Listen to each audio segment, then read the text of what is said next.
Pessoal, tudo bem? Boa noite.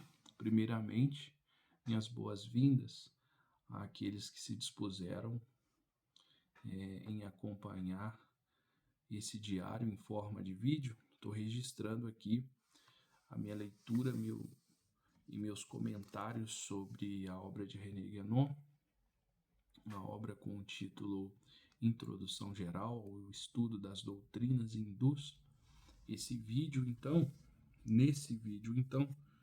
eu vou falar sobre o capítulo 1, com o título Oriente e Ocidente. Faz parte das considerações preliminares deste livro. Mas antes, como esse canal é para mim um diário, então eu gostaria de registrar uma reflexão que eu já tenho há algum tempo, né? Só me faltava digitá-la, né? E assim eu fiz e gostaria de lê-la aqui para vocês. Hoje eu gostaria de compartilhar com vocês uma reflexão pessoal nascida da minha convivência com alguns parentes que vivem na roça. São pessoas bem simples, e aqui eu uso a palavra simples como forma de descrever um modo de vida muito distante da agitação e da complexidade que vemos nos centros urbanos ou nas vidas pautadas por constantes questionamentos. Estar com eles sempre me provoca sentimentos ambíguos, que vão desde a admiração até o incômodo, e é sobre este contraste que pretendo falar com vocês. Então vamos lá. Meus parentes vivem com poucos recursos materiais, com um conhecimento que não vem dos livros, mas da vivência. É uma sabedoria herdada de seus pais e aperfeiçoada na lida diária com a terra, com os animais. O ritmo da vida ali é linear, até previsível em certa medida. O trabalho duro, a criação dos filhos, a ida à missa, os jogos de futebol no final de semana, os porcos engordando para o final do ano, as galinhas que viram o almoço de domingo. A impressão que tenho é de que a vida para eles é isso mesmo e basta. Há uma serenidade quase inabalável nesse modo de viver, e de certa forma essa tranquilidade me toca. É como se eles tivessem encontrado uma paz que muitas vezes eu mesmo não consigo acessar. Mas, ao mesmo tempo, essa paz me assusta. Assusta-me a ideia de uma vida tão previsível, tão entregue a esse fluxo constante de repetir-se. É como se, ao viver assim, eles já tivessem desvendado o suficiente para seguir a vida. E isso me inquieta profundamente, porque para mim, viver não poderia ser só isso. Há tanto a ser conhecido, tantas perguntas que me provocam e me comovem. Onde estão todas as obras que a humanidade já produziu? Quem sou eu entre tantos outros? O que é a verdade? Então, eu coloquei aqui algumas perguntas que eu me faço, sabe? O que posso dizer é que o meu maior medo seria morrer como um ignorante.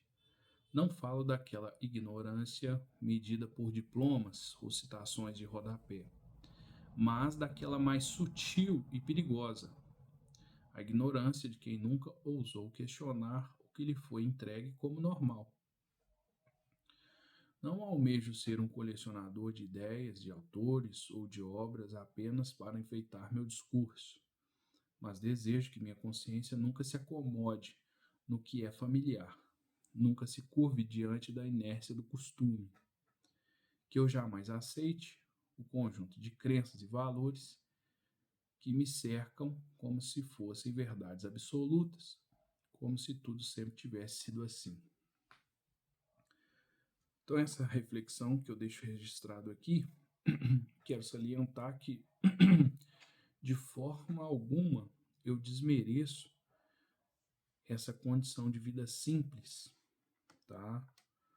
E, e que, de certa forma, é bem específica dos meus parentes. Eu não estou dizendo que todos que vivam na roça levem a vida desse jeito. Mas os meus parentes, que eu acompanho de certa forma bem de perto, que eu gosto muito de lá, eles levam a vida assim. E realmente me é um contraste de sentimentos, sabe? Que eu destaco aqui no texto, que vai da admiração até o incômodo. Porque eu tento me encaixar no modo de vida deles. E ao mesmo tempo que isso me traz certa paz, né, não sei, um sentimento de paz talvez, me traz também um sentimento grande de incômodo. E eu concluo, né, eu já tenho essa afirmação dentro de mim, né, esse medo, na verdade, dentro de mim, que seria morrer como ignorante. Não estou falando ignorância no sentido pejorativo aqui, de quando você chama, você é um ignorante. Não, não é nesse sentido, tá? Quem escutou direitinho aí o que eu disse nesse último parágrafo vai entender o sentido que eu atribuí aqui à ignorância, que deveria ser o sentido certo. Beleza? Então, vamos ao que interessa, que é então as considerações que eu fiz sobre este capítulo primeiro, Oriente e Ocidente, de René Guénon, né, da obra Introdução Geral ao Estudo das Doutrinas Hindus.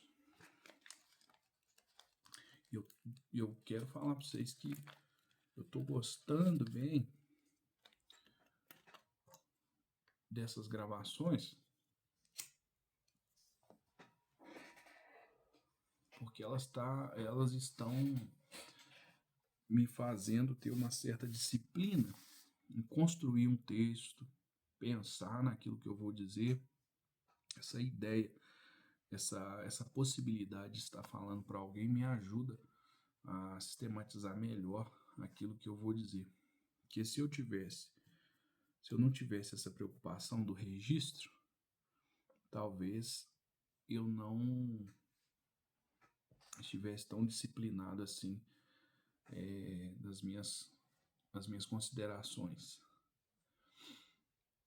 Então, o capítulo primeiro, como eu havia dito, recebe o título de Oriente e Ocidente. Vamos então às minhas considerações. É fato a existência de uma oposição fundamental entre Oriente e Ocidente. Guénon assume, ainda que de maneira sumária,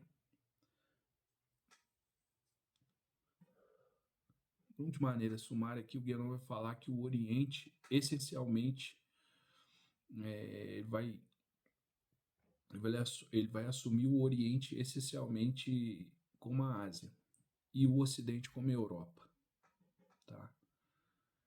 Vai também dizer que os termos mentalidade ocidental e mentalidade europeia podem até ser usados de forma indistinta, já que se referem a uma mentalidade própria e relativamente identificável tomada no seu conjunto. Tudo aquilo que se vincula à raça europeia, compreendida não no sentido biológico, mas como herança cultural, e todos os indivíduos dela oriundos, mesmo que deslocados geograficamente, compartilham essa identidade ocidental. No entanto, não se pode falar propriamente de uma raça europeia. Espera aí, que não é uma contradição no próprio texto, não. A gente não pode falar de uma raça europeia num sentido de raça primitivo. Então não tem contradição, não. No sentido de raça primitiva, a gente não pode falar que exista uma raça europeia, tá? Guénon, ao evidenciar as influências orientais sobre o Ocidente, não poderia conceber a Europa como portadora de uma identidade original e pura. Para ele falar, então, né, ele vai construir aqui várias argumentações, várias exposições da influência sofrida pela cultura oriental, né? Então, para ele falar isso, obviamente, a raça europeia não poderia ser num sentido de raça primitiva, tá?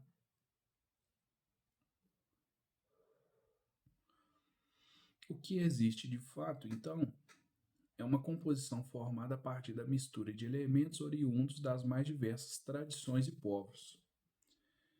Ainda assim, certos traços mentais comuns emergem dessa diversidade, permitindo reconhecer uma unidade de mentalidade própria ao Ocidente. Então, até aí entendido, certo? Ele vai exemplificar. Entre as influências mais marcantes sobre essa formação estão a grega, a romana e a judaica. Isso aí nós sabemos. Então, a cultura ocidental, essa mentalidade ocidental é marcada por essas influências grega, romana e judaica, que juntas moldaram profundamente o imaginário, as instituições e o pensamento ocidental. Agora, mudando para o Oriente. Já o Oriente não pode ser compreendido como uma única raça ou cultura, dada a sua vastidão e a multiplicidade de povos e tradições. Trata-se antes de um conjunto de civilizações distintas,